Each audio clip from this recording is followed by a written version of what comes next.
देखा कदा दारी लीबू दारी नेल केदा लीबू जो कना आइमा कटी कटी और होय जोंड्रा अबुआ जोंड्रा तिना मोटा मोटा जम जुत कना जम जुत करे पारम ना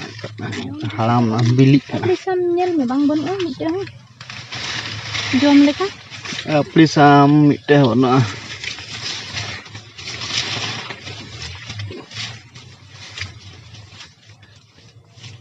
Kendari मिटे जो हम बाñal गाइस नेल पे एकेन साकाम सपड़ी दारी ताले निया दो एक्चुअली गोटारते नोडे बाड़गी रे सपड़ी बागान गी तहलना सपड़ी गी आयमा ढेर 25-30 टी सपड़ी दारी तहलना आदो माराव केदाले आदो बीच खाने रे निया मिटे दारी ले सारे कदा इन बाबाई सारे कदा जम बड़ायाले मेनखाय नोआ हो आन सीजन हो हुयु गया सपड़ी और अडी सिबिल मेनखाय अतु करन गिदरा दो मी रकम हजु अकु और कुतिया इदिया कुमड़ुया को और उनाते माने सपड़ी बांग तहना आन सीजन रिया दो और ओकाटा सीजन रिया सपड़ी जो ओना दो सब समय गी ओना दो माने ᱧᱟᱢᱚᱜ गया जम ᱧᱟᱢ गयाले ओना दो और आन सीजन रिया सपड़ी दो एकेबारे किंतु 12 मास गी निया सपड़ी दारी रे सपड़ी दो जो अदो नित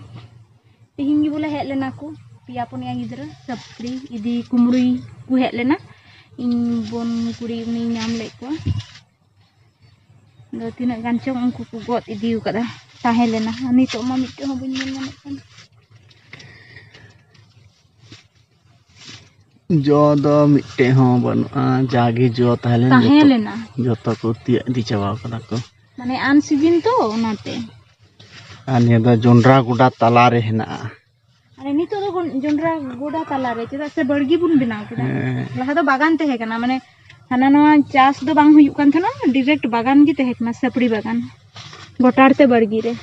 हनते ननते उदु को में नेल में जोंड्रा ए जोंड्रा ओरी बिलिया उनका बेरेल गया रापा जम दो अडी जुत कना देला उडु बाला और निया पासे रेगी और हो देला हाने हनते हा नसिया निया पासे रेगी उल बागान मेना तलेया ओना उल बागान रे हो उल दरी रे आइना गेले मिरेव कदा आदो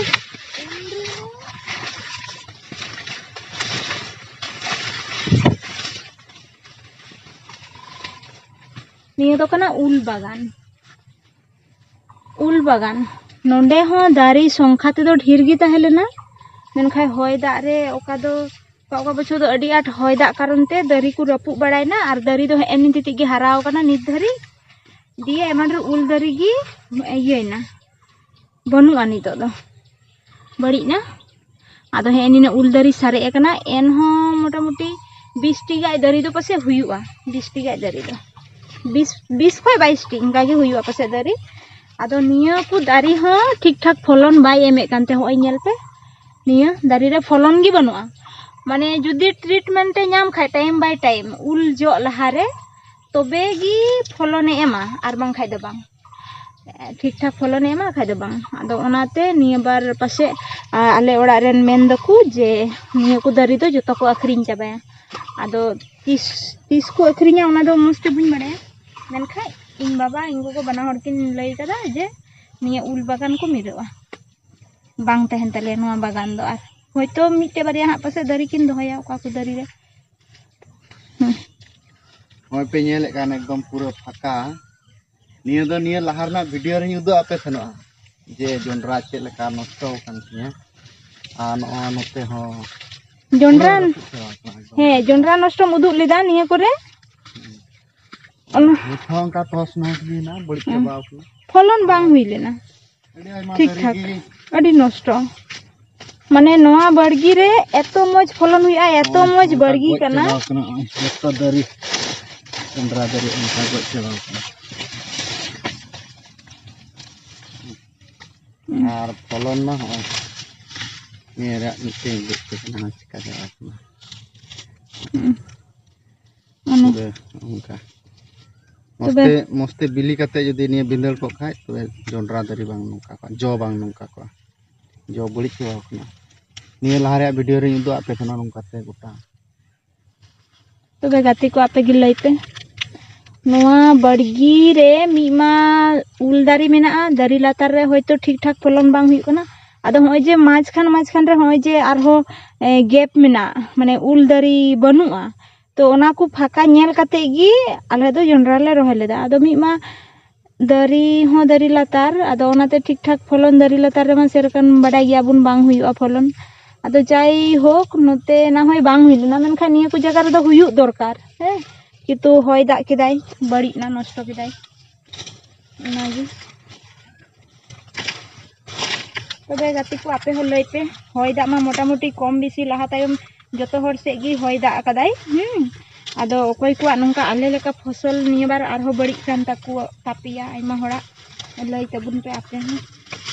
कमेंट रे जे आले हो बड़ी कना नोंका गी आले दा हो नोंका आर मिद बुदु को में नोंका ते के लका जबाव कना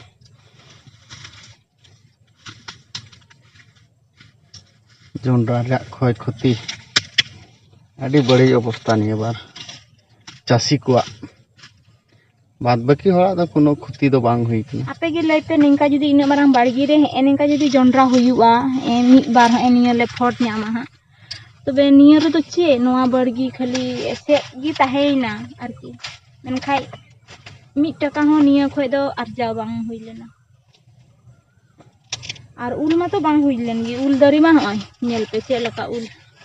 उल दो एकदम ठेके ओय खेन दारी चे गे बनुआ और चलावेन बछर दो निया दारी रेगी निया को दारी रेगी माने उल बाबा एतो उल चिकायाम उल माने इना आर जो लेना माने मी बछर जो खाय मी बछर दो बांग जो तलेया